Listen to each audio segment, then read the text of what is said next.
Bab 1303. Saat ini, Finlo sudah mulai terurai, hanya menyisakan tengkoraknya saja. Namun, dia masih tertawa terbahak-bahak sambil berkata, hancurkan dunia yang kotor ini. Surya mendengus dingin sambil melihat ke arah gerbang di atas langit. Pada saat ini, seorang pria tua terbang ke sisi Surya, lalu berkata dengan kening berkerut, Pak Surya, sepertinya situasinya nggak baik. Lalu, apa kamu punya cara? Tanya Surya dengan dingin. Pria tua itu menggelengkan kepala sambil berkata, nggak ada. Surya mendengus dingin, lalu terbang langsung ke langit. Surya bergegas melaju ke arah gerbang seperti meteor yang terang di langit. Di depan gerbang, Surya melihat pemandangan yang sangat mengerikan. Namun, pada saat berikutnya, dia melambaikan trisula gelombang untuk menebas gerbang itu tanpa ragu-ragu. Suara ledakan keras terdengar. Raungan yang menakutkan dan penuh ketidakrelaan datang dari gerbang. Kemudian, gerbang itu mulai terurai. Setelah itu, Surya turun ke bawah seperti meteorit yang jatuh. Ini nggak mungkin, raung Finlo dengan tidak percaya. Namun, seiring dengan raungan itu, kepalanya yang terurai menghilang sepenuhnya. Sementara itu, Surya mendarat tepat di depan gerbang Villa Harimau. Aulia menatap Surya dengan sangat cemas. Surya berbalik, tersenyum pada Aulia, lalu mengangkat perisai cahaya energi spiritual. Aulia buru-buru menghampiri Surya, lalu bertanya dengan penuh perhatian, apa kamu baik-baik saja? Aku baik-baik saja, jawab Surya sambil tersenyum simpul. Aulia yang merasa lega akhirnya bisa menghela napas panjang. Dia menatap Surya dengan penuh kekaguman. Pada saat ini, semua kultivator akhirnya seakan terbebas. Mereka tidak harus menanggung tekanan energi spiritual Finlo yang menakutkan dan perasaan penuh kematian yang mengerikan itu lagi. Mereka menatap Surya dengan tatapan bingung, tidak tahu harus berbuat apa untuk sesaat. Beberapa hari yang lalu, Surya adalah musuh bebuyutan seluruh dunia kultivasi di negara Siam. Namun, dalam sekejap, Surya sudah menjadi penyelamat mereka. Sebaliknya, Finlo yang mereka anggap sebagai idola dan guru mereka, sudah berubah menjadi iblis yang menakutkan. Perubahan besar yang terjadi, ditambah dengan trauma fisik dan mental, membuat mereka kebingungan. Pada saat ini, pria tua itu perlahan mendarat di samping Surya. Keduanya saling memandang. Pada saat ini, Surya sudah menahan seluruh auranya. Namun, dia masih memegang trisula itu di tangannya. Pria tua itu tersenyum simpul sembari berkata, Pak Surya, aku nggak memiliki niat jahat apapun. Kamu tenang saja, benarkah? Sekarang aku sangat lemah, kalau kamu punya rencana apapun, kamu bisa mencobanya. Memang benar, menggunakan trisula gelombang sudah hampir menghabiskan semua energi spiritual Surya. Terutama untuk pukulan terakhir itu. Untuk bisa menutup gerbang itu, Surya sudah menggunakan sisa energi spiritualnya. Bisa dikatakan bahwa sekarang Surya tidak mempunyai energi spiritual lagi di tubuhnya. Dengan kekuatan pria tua itu seharusnya bisa mengetahuinya. Jadi, Surya pun langsung bicara terus terang. Kelopak mata pria tua itu berkedut. Surya menyipitkan matanya. Pada saat ini, Pangeran Padmi menghampiri keduanya. Dia tersenyum pada Surya sembari berujar, kekuatan Pak Surya sungguh mengejutkan. Terima kasih banyak, Pak Surya, karena sudah memberantas bencana besar bagi negara Siam. Oh, bukannya dia penasihat negara kalian? Tanya Surya dengan tenang. Pangeran Padmi tersenyum, lalu berkata, kamu juga sudah melihat, Finlo sudah lama dirasuki iblis, dia sudah menjadi masalah besar bagi negara Siam. Kalau Pak Surya nggak mengambil tindakan untuk membunuhnya kali ini, kami nggak tahu bencana apa yang akan dia timbulkan. Kami semua harus berterima kasih padamu, Pak Surya. Benar, Pak Surya. Pria tua itu juga berkata, sebenarnya, kami sudah lama mengetahui ada sesuatu yang nggak beres dengan Finlo. Tapi karena kekuatannya, kami nggak pernah berani mengambil tindakan. Kali ini, Pak Surya sudah banyak membantu kami. Bab 1304. Hei kalian, kenapa nggak berterima kasih pada Pak Surya karena sudah menyelamatkan nyawa kalian? Teriak Pangeran Padmi dengan keras ke arah para kultivator yang masih linglung. Dalam kepanikan, orang-orang ini melangkah maju, berlutut di tanah sambil berterima kasih pada Surya karena sudah menyelamatkan nyawa mereka. Jika Pangeran Padmi sudah mengatakan ini, itu berarti dia menyetujui perilaku Surya. Hal ini juga memastikan kebenaran dari masalah ini. Finlo sudah berubah menjadi iblis. Jadi, memang benar kalau Surya membunuh Finlo. Setelah semua orang berlutut untuk berterima kasih pada Surya, Pangeran Padmi bertanya sambil tersenyum, "Pak Surya, bisakah kita duduk dan mengobrol? Aku harus segera pergi ke Alaria untuk urusan penting. Aku khawatir aku nggak punya banyak waktu," balas Surya. Pangeran Padmi menunjukkan sedikit kekecewaan, tapi dia tetap berkata, "Kalau begitu, mari kita bicarakan di sini saja." "Silakan," kata Surya. Pangeran Padmi sepertinya sudah mengambil keputusan sejak lama, jadi dia langsung berkata, "Aku ingin mempekerjakan Pak Surya untuk menjadi guruku. Apa pendapatmu tentang ini?" Para kultivator lain tampak terkejut. Dengan menjadi guru Pangeran Padmi, Surya akan mendapatkan status yang sangat tinggi. Asal tahu saja bahwa Pangeran Padmi akan segera naik tahta. Jika saat itu tiba, identitas Surya akan semakin menakutkan. Hal ini adalah sesuatu yang tidak pernah berani mereka impikan. Namun, kesempatan ini malah jatuh ke tangan seorang asing. Surya mengerutkan kening sembari berujar, "Tapi orang di sebelahmu juga cukup hebat. Kenapa kamu masih membutuhkanku untuk menjadi gurumu?" Surya melirik pria tua di sampingnya. Pria tua itu tersenyum simpul sambil menundukkan kepalanya dengan rendah hati. Pangeran Padmi tersenyum, lalu berkata, "Kekuatannya masih jauh di bawahmu.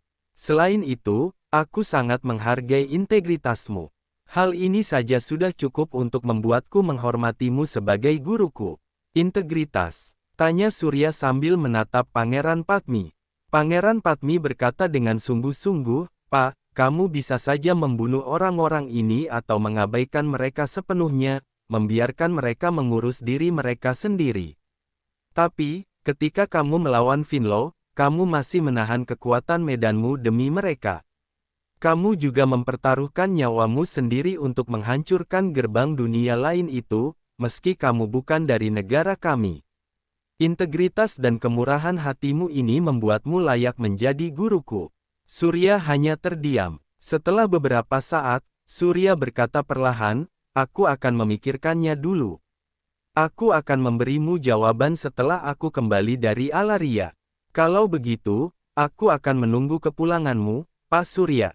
Pangeran Padmi memberi hormat pada Surya, lalu pergi sambil tersenyum. Pria tua itu pergi bersama Pangeran Padmi. Setelah keduanya masuk ke dalam mobil, pria tua itu mengerutkan kening sambil bertanya, apakah dia akan menyetujuinya. "Nggak peduli dia setuju atau enggak, setidaknya dia nggak akan menjadi musuh kita, kan?" Pangeran Padmi melanjutkan dengan senyum misterius di wajahnya. "Perhatikan wanita itu, mungkin dia bisa jadi kuncinya." Pria tua itu mengangguk paham. Sementara itu, setelah mengantar kepergian Pangeran Padmi, para kultivator lain memberi hormat sekali lagi pada Surya, kemudian pergi satu persatu. Saat ini, Surya seperti dewa di mata mereka. Hanya berdiri di sampingnya saja sudah membuat mereka merasa tak bisa bernapas. Inilah aura orang yang kuat. Setelah semua orang pergi, Surya berbalik. Kembali ke Villa Harimau. Ketika dia sampai di ruang tamu, dia memesan tiket pesawat ke Koana untuk besok pagi. Aulia bersandar di samping Surya sambil bergumam, "Apa kamu akan pergi sekarang? Masalah di sana cukup mendesak, jadi aku harus segera menanganinya," kata Surya dengan nada meminta maaf.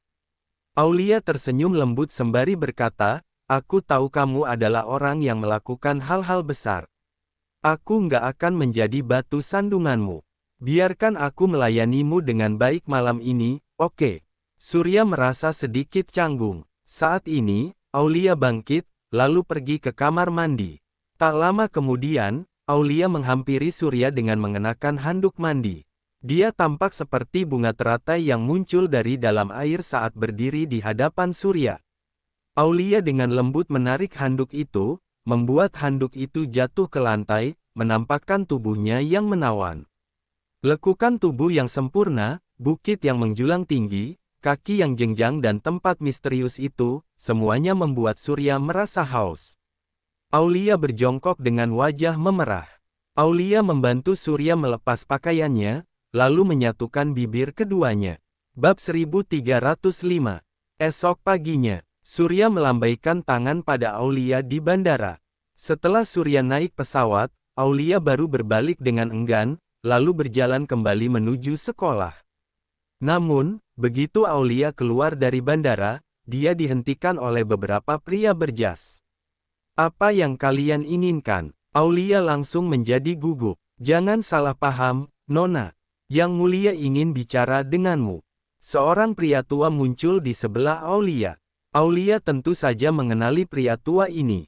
Pria tua itu adalah orang yang ada di sisi Pangeran Padmi, yang juga sangat hebat. Aulia menunjukkan ekspresi ragu-ragu di wajahnya.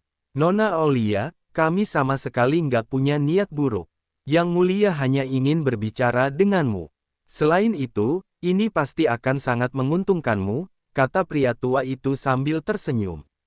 Setelah beberapa saat ragu, Aulia melihat pria tua itu memberi isyarat mengundang. Akhirnya, Aulia mengumpulkan keberanian, lalu berjalan menuju mobil Pangeran Padmi. Di Alaria, negara Teria. Negara ini memiliki penduduk lebih dari 3 juta jiwa, juga berbatasan dengan Koana. Seperti negara-negara di Alaria lainnya, mereka memiliki sumber daya yang sangat kaya, tapi rakyatnya hidup dalam kemiskinan. Saat ini, di ibu kota Teria, kota Barnes, di gedung kantor kepresidenan. Ethan Palion, salah satu dari 3 petinggi organisasi Cahaya Dewa, sedang duduk di kursi presiden sambil menyilangkan kakinya. Ethan memiliki tinggi sekitar 2 meter, kulit yang cerah dan hidung yang mancung. Rambut panjang emas Ethan terurai di belakang. Ethan mengenakan jubah hitam dengan sulaman emas, membuatnya terlihat sangat anggun dan dingin. Di sebelah Ethan, ada seorang pria parubaya dengan perut buncit. Pria parubaya tersebut mengenakan kacamata hitam, tampak seperti seorang pengusaha kaya. Namun, semua orang yang mengenal pria parubaya itu tahu bahwa dia adalah penanggung jawab organisasi Pilia yang terkenal kejam, Olivier. Organisasi Pilia adalah badan amal internasional. Namun, banyak orang penting yang tahu bahwa di balik organisasi Pilia, terdapat hubungan yang kuat dengan negara-negara sekutu. Organisasi Pilia sudah banyak melakukan campur tangan di negara-negara terbelakang di Alaria dengan dalih amal. Mereka mendanai angkatan bersenjata lokal dan juga tentara bayaran untuk menggulingkan negara-negara yang tidak mendukung mereka. Mereka menumbangkan pemerintahan setempat, membuat pemerintahan boneka, lalu meraup keuntungan besar. Hal ini sudah menjadi rahasia umum di kalangan pejabat tinggi internasional. Di samping mereka berdua, ada seorang pemuda berkulit hitam yang usianya sekitar 30 tahun. Dia memiliki gigi tonggos, memakai seragam militer, lengkap dengan pistol. Pemuda itu adalah Mick, pemimpin pemberontak yang baru saja diangkat menjadi presiden baru di Teria. Ethan melirik Mick, lalu bertanya perlahan, "Apa Terence masih nggak mau melakukan apa yang kita suruh?" "Pak Ethan, orang itu sangat keras kepala," jawab Mick sambil mengerutkan kening. Ethan tersenyum dingin, lalu berkata, "Sepertinya kalian masih terlalu lembut pada bajingan itu. Mungkin aku harus menanganinya sendiri. Pak Ethan adalah ahlinya dalam masalah seperti ini. Mick, kamu harus belajar dengan baik darinya," kata Olivier sambil mengisap cerutunya. Dia berdiri sambil tersenyum, tidak menunjukkan rasa hormat sedikit pun pada presiden itu. Ketiga orang itu keluar dari kantor, lalu masuk ke sebuah ruang rahasia di gedung kantor kepresidenan. Di sana, ada seorang pria telanjang yang diikat pada sebuah kerangka kayu. Tubuhnya sudah dipenuhi dengan luka parah dan kepalanya terkulai, tidak jelas apakah dia masih hidup atau sudah mati. Ketika kedua algojo melihat kedatangan ketiga pria tersebut, mereka segera memberi hormat, lalu menyingkir ke samping. Mick mengerutkan kening sambil berkata, kalau kita terus memukulinya seperti ini, dia pasti akan mati. Metode kalian yang terlalu rendahan, kata Ethan sambil tersenyum simpul. Kemudian, dia memunculkan cambuk panjang di tangannya. Cambuk panjang itu memiliki panjang 4 hingga 5 meter, terbuat sepenuhnya dari energi spiritual, dilapisi dengan duri tajam yang menyeramkan. Namun, di atas cambuk itu, ada lapisan api suci putih samar yang memancarkan cahaya suci. Bab 1306. Suara ledakan keras terdengar. Ethan tanpa ampun segera memukul tubuh pria itu dengan cambuknya. Duri pada cambuk itu menembus daging pria itu dalam sekejap, menyebabkan pria itu merasakan sakit yang menusuk. Pria itu mengeluarkan raungan yang menyayat hati, hampir pingsan di tempat. Pada saat itu juga, api suci pada cambuk melepaskan cahaya penyembuh, membuat luka di tubuh pria itu sembuh dalam seketika. Namun, rasa sakit yang menusuk itu terus berlanjut, merasuk jauh ke dalam jiwa pria itu, membuat pria itu menjerit kesakitan. Ethan mendengus dingin, terus memukul dengan cambuk, membuat bunyi yang memekakkan telinga. Teknik cambuk Ethan bisa dikatakan sebagai sebuah seni. Cambuk panjang itu berayun seperti ular berbisa, terlihat tanpa pola, tapi setiap cambukan tidak akan jatuh di tempat yang sama. Sebaliknya, setiap jengkal kulit korban pasti akan merasakan rasa sakit yang amat sangat. Setiap cambukan merupakan siksaan fisik dan mental bagi korban. Rasa sakit seperti ini jelas bukan sesuatu yang bisa ditanggung oleh manusia. Selain itu, luka cambukan yang bisa berakibat fatal itu disembuhkan pada waktu yang sama dengan cahaya api suci pada cambuk panjang. Korban tidak akan mati ataupun pingsan, tapi rasa sakitnya akan menjadi lebih jelas. Hal ini menunjukkan arti sesungguhnya dari mati tak bisa, hidup pun enggan. Setelah puluhan cambukan, pria itu tidak tahan lagi. Dia berteriak, "Aku akan mengatakannya. Aku akan mengatakan semuanya." Ethan tersenyum sambil berkata, "Terence sayang, alangkah baiknya kalau kamu seperti ini sejak awal. Kenapa kamu harus dipukul dulu baru mau bicara? Ingat, aku hanya baru menunjukkan 1% kemampuanku." Terence, sang mantan presiden, menatap ketiganya dengan mata buram, lalu menundukkan kepalanya dengan lemah. Saat ini, Mick berkata, "Terence, kami akan mengadakan konferensi pers untukmu. Kamu harus mengakui keabsahan pemerintahan saat ini, lalu bergabung dengan kami untuk menyatakan kalau organisasi Dewa Naga Api adalah organisasi ilegal di Teria." "Oke, aku akan melakukan semua yang kalian inginkan," kata Terence dengan lemah. Pada saat ini, Olivier tersenyum sembari berkata, "Lihatlah kemampuan Pak Ethan, itulah yang namanya seni." Ethan menyimpan cambuknya, lalu berkata sambil tersenyum, "Sembuhkan lukanya, lalu kurung istri dan anak-anaknya dengan baik." Kalau dia berani mengatakan kata-kata yang salah pada konferensi pers besok, langsung bunuh seluruh keluarganya. "Baik, Pak Ethan yang terhormat," jawab Mick sambil tersenyum kejam. Keesokan paginya, setelah pesawat mendarat di Bandara Koana, Surya memanggil taksi, lalu bergegas pergi ke kota Doset. Tempat ini adalah wilayah kekuasaan dan markas besar organisasi Dewa Naga Api. Ketika tiba di persimpangan kota, Karl, ketua agung organisasi Dewa Naga Api, sudah menunggu bersama sekelompok orang. Surya turun dari mobil, menghampiri Karl dan yang lainnya, lalu mengamati wajah mereka. Karl tampak jauh lebih lesu. Bagaimanapun juga, memimpin organisasi sebesar itu bukanlah tugas yang mudah. Namun, Bianca, sang wanita suci, yang berdiri di samping Karl menunjukkan sikap yang berbeda. Bianca yang sekarang sudah kehilangan seluruh kesan imutnya. Dia mengenakan jubah suci putih, memancarkan cahaya suci samar di sekujur tubuhnya, bahkan wajahnya juga bersinar dengan kemurnian. Di belakang mereka berdua, ada kakak laki-laki Bianca, Bara. Selain itu, ada juga Wiga dan ketua administrasi Gianni. Kini Bara dan Wiga telah menjadi ketua dan wakil ketua pasukan penjaga organisasi. Mereka mengenakan baju besi khusus, dengan pedang panjang di pinggang, juga jubah merah menyala. Semua ini membuat mereka terlihat cukup mengesankan. Terima kasih atas kerja keras kalian semua, kata Surya sambil menatap semua orang dengan senyuman. Karl memimpin semua orang untuk berlutut, lalu berseru, "Selamat datang kembali, Yang Mulia Pemimpin Suci. Selamat datang kembali, Yang Mulia Pemimpin Suci. Selamat datang kembali, Yang Mulia Pemimpin Suci."